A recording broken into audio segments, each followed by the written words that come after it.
गीता ज्ञान शलाका YouTube channel में मैं गीता प्रिय शलाका गांधी आप सभी का स्वागत करती हूँ। पिछली वीडियो में हमने देखा कि हम आनंद ही क्यों चाहते हैं। हम आनंद के अंश हैं, भगवान श्री कृष्ण के अंश हैं, इसलिए हम आनंद चाहते हैं, दुख कोई नहीं चाहता। अब यह प्रश्न है कि हम जो भौतिक आनंद लेते हैं, इस जगत में जो हम सुख लेते हैं, वो स्थायी हमेशा क्यों नहीं रहता। एक उदाहरण से मैं ये स्पष्ट करती हूँ। जैसे हम कभी अर्ली इन द मॉर्निंग, सुबह सुबह मॉर्निंग वॉक के लिए निकले, हरी हरी घास पर कुछ मोती चमक रहे हैं। बचपन में हम में से न जाने कितने लोगों ने ये खेल खेला होगा। वो मोती हाथ में पकड़ने की कोशिश की होगी, और जब भी हमने उसको हाथ लगाया तो हाथ में क्या आया? पानी, क्योंकि वो मोती नहीं थे, वो थी ओस की बूंदें। ऐसे ही हम इस जगत में सुख लेते हैं, सुख भोगते हैं, और हम अपेक्षा रखते हैं ये सुख स्थायी रहे, हमेशा रहे। वैसे ही हमें उस स्थिति से, परिस्थिति से, व्यक्ति से दुख मिलने लगता है। ऐसा क्यों? जब सच्चिदानंद घन भगवान श्री कृष्ण ने ये दुनिया बनाई, सृष्टि बनाई, जीव जंतु प्राणी बनाए, मानव बनाए, हम सबको बनाया, तब भगवान श्री कृष्ण ने एक बड़ा सा नियम बनाया। उसका नाम है परिवर्तन। परिवर्तन ही दुनिया का नियम है।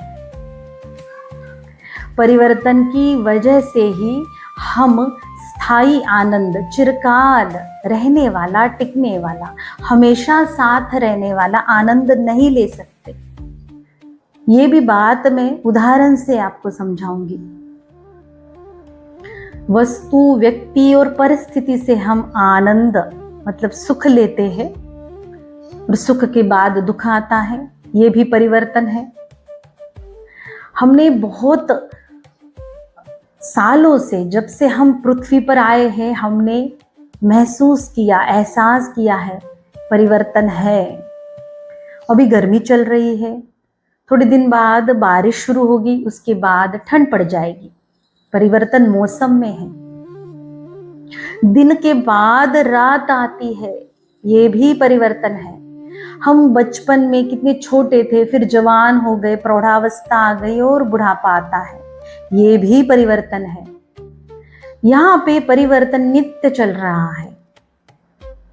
जब हम किसी व्यक्ति से आनंद लेते हैं, सुख लेते हैं, तो हमारी अपेक्षा स्वाभाविक होती है कि वो व्यक्ति हमेशा हमारे अनुकूल रहे, ताकि वो हम सुख भोगते रहे। लेकिन क्या होता है, कोई व्यक्ति हमारे जीवन में है, बहुत प्यारा, हमसे प्यार करने वाला, हमें सुख प्रदान करने वाला, लेकिन अचानक से वो व्यक्ति कभी गुस्सा करता है, नफरत करता है, कभी कभी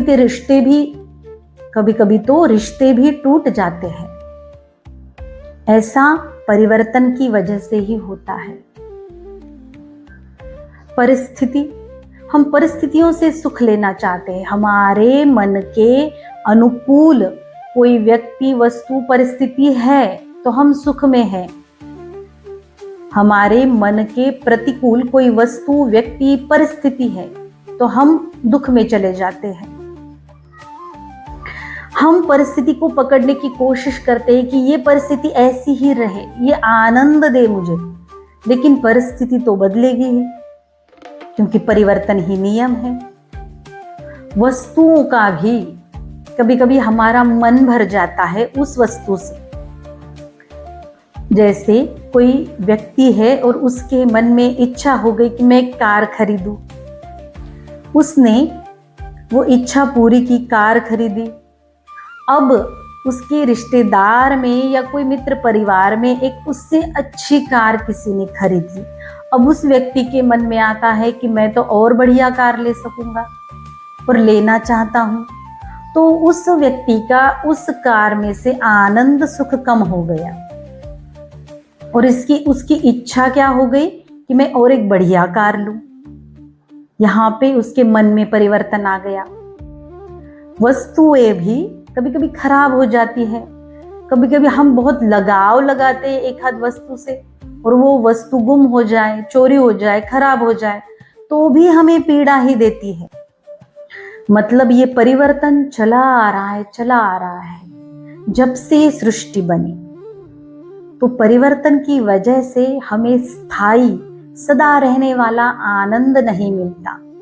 अगर स्थायी रहने वाला आनंद हमें चाहिए तो हमें भगवान से ही प्यार करना पड़ेगा, भगवान की भक्ति करनी पड़ेगी, क्योंकि भगवान ईश्वर आनंद है और ये जो सारा भौतिक जगत ये सारा नश्वर है।